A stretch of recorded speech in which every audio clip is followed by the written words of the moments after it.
जिन लोगों के पास बहुत थोड़ा पुण्य है आचार्य जी, जिन लोगों के पास बहुत कम पुण्य है, उनकी भगवत प्रसाद में, भगवान नाम में प्रीति नहीं होती है। महाप्रसादे गोविंदे, 4 जगह पर पापियों की प्रीति भक्ति नहीं होती है। उनको ये चार चीजें मिल जाएंगी तो भी श्रद्धा विश्वास नहीं होगा, उसका लाभ नहीं मिलता उन्हें। कौन कौन 4 चीजें दुर्लभ है पापियों को? कि महाप्रसादे गोविंदे, भगवान के प्रसाद में, भोग में, और गोविंद भगवान के चरणारविंद में, वैष्णवे भगवान के भक्त में, और हरि नाम नीचा भगवान के नाम में। स्वल्प पुण्य बताम राजन विश्वासो नैव जायते, थोड़े पुण्य वाले लोगों का विश्वास नहीं होता है। लेकिन उन महात्माओं के प्रसाद पाते पाते उनका जूठन, एक जूठन होता है प्रत्यक्ष जूठन, और एक अगर रसोई जूठी हो गई, बचा हुआ रसोई का भोजन है तो वो भी प्रसाद जूठा ही कहा जाता है। तो इस प्रकार से यद्यप शास्त्रानुसार अपना जूठन किसी को नहीं देना चाहिए ऐसा वर्णन है, लेकिन जो भी रसोई में प्रसाद पाने के बाद बच जाता है वह भी अवशिष्ट प्रसाद भी, भोजन भी जूठा ही कहा जाता है। उस प्रसाद को पाने के कारण मेरी भगवत चरणारविंद में प्रीति होने लगी, अनुराग हो गया भगवान में। लेकिन कालो ही तुरतिक्रमः, समय बड़ा बलशाली है, चलायमान है। 4 महीना का समय बीत गया।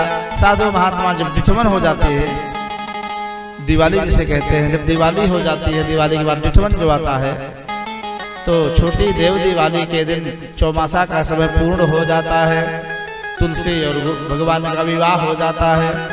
साधु महात्मा अपना अपना दंड कमंडल सब गुड़िया बिस्तर बांधने लगे, जाने की तैयारी होने लगी तीर्थाटन के लिए। उस बालक ने पूछा दासी पुत्र ने, बाबा बाबा कहाँ जा रहे हो? कहा लाला हम जा रहे हैं तीर्थाटन करने के लिए, घूमने के लिए। बाबा मोको भी ले चलो, मोको भी अपनो सेवक बना लो, मैं भी बाबा बन जाऊं, ऐसे कृपा करो। महात्मा तैयार हो गए। जो ही उस दासी माँ ने सुना, रोती विरक्ति भागती हुई महात्मन के पास आई हैं। हे महात्माओं, ये मैं क्या सुन रही हूँ? मुझ बुढ़ापा का खेवनहार ये एक मेरा बालक ही है, इसको लेकर के चले जाओगे तो मेरा जीवन दुखमय हो जाएगा, अतः आप इसको मत ले जाओ। रोने लगी बूढ़ी माँ। महात्माओं ने मना कर दिया, बेटा जब तक तुम्हारी माँ है तब तक उनकी सेवा करो।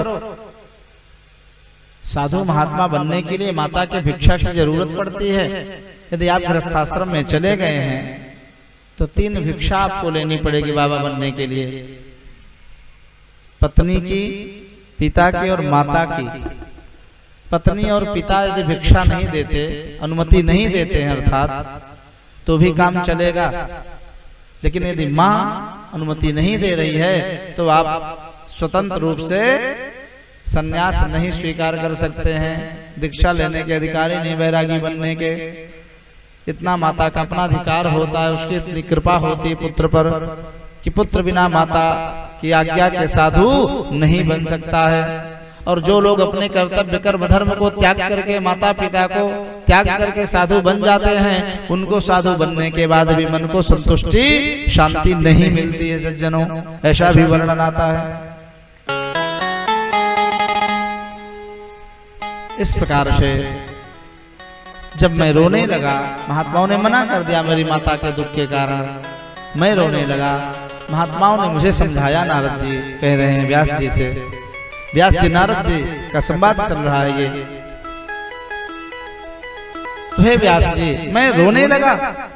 मुझे रोता हुआ देख करके महात्माओं ने मुझे ढांढस बंधाया, सांत्वना दी।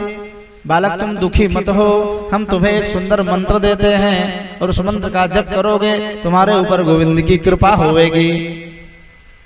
बड़ा सुंदर मंत्र दिया महात्माओं ने, और मंत्र देकर के साधु महात्मा तीर्थाटन के लिए चले गए। नमो भगवते तुभ्यं वासुदेवाय धीमहि प्रद्युम्नाय निरुद्धाय नमः संकर्षणाय च। वासुदेव भगवान का बड़ा सुंदर मंत्र है ये भागवत जी का। अब मैं इस मंत्र का जाप करने लगा, मेरे भगवान के शरणागति लेकर के जाप जप करने लगा तो प्रीति उत्पन्न हो गई। और इतना ही नहीं, भगवत भाव में मेरे आंखों से प्रेमाश्रु बहने लगे। लेकिन मेरी माता बार बार बीच में आकर के मुझे भजन में बाधा दे रही है। बेटा उठो, चलो माला जपना छोड़ो, रख दो, चलो गोदोहन करना है, गाय को पानी पिलाना, चारा देना है, जंगल से समिधा लकड़ी बीन करके लानी है। मेरे भजन में मेरी माता विक्षेप करती है, बाधा कर रही है। दैव योग से एक दिन की बात है व्यास जी कि मेरी माँ गोदोहन कार्य के लिए सायंकाल की बेला में गोदोहन के लिए गौशाला में जा रही थी। लेकिन मार्ग में एक भयंकर काला नाग सांप जा रहा था।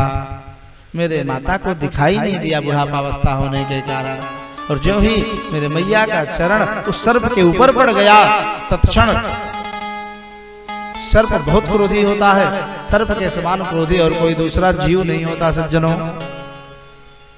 कलयुगी व्यक्तियों के मन के क्रोध की तुलना व्यास जी ने सर्प से की है महात्मा में।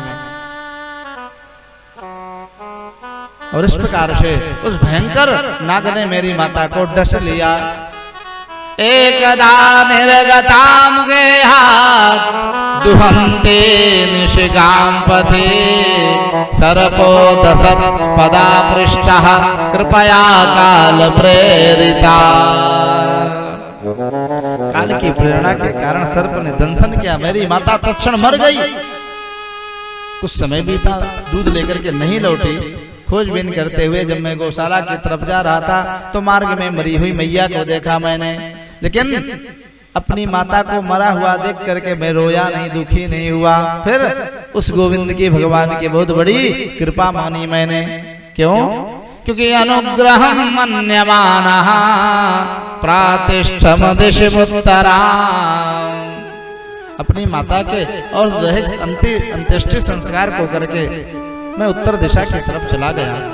इतना भयंकर माता का वियोग होने के बाद भी रोए नहीं। कारण क्या है? जो भगवान का सच्चा भक्त संत होता है ना, वो कितनी भी विषम परिस्थिति क्यों ना आ जाए, कितना भी दुख की बेला क्यों ना आ जाए, लेकिन वह कभी डामाडोल मन नहीं होता उसका। भगवान में कभी दोष नहीं देखते हैं।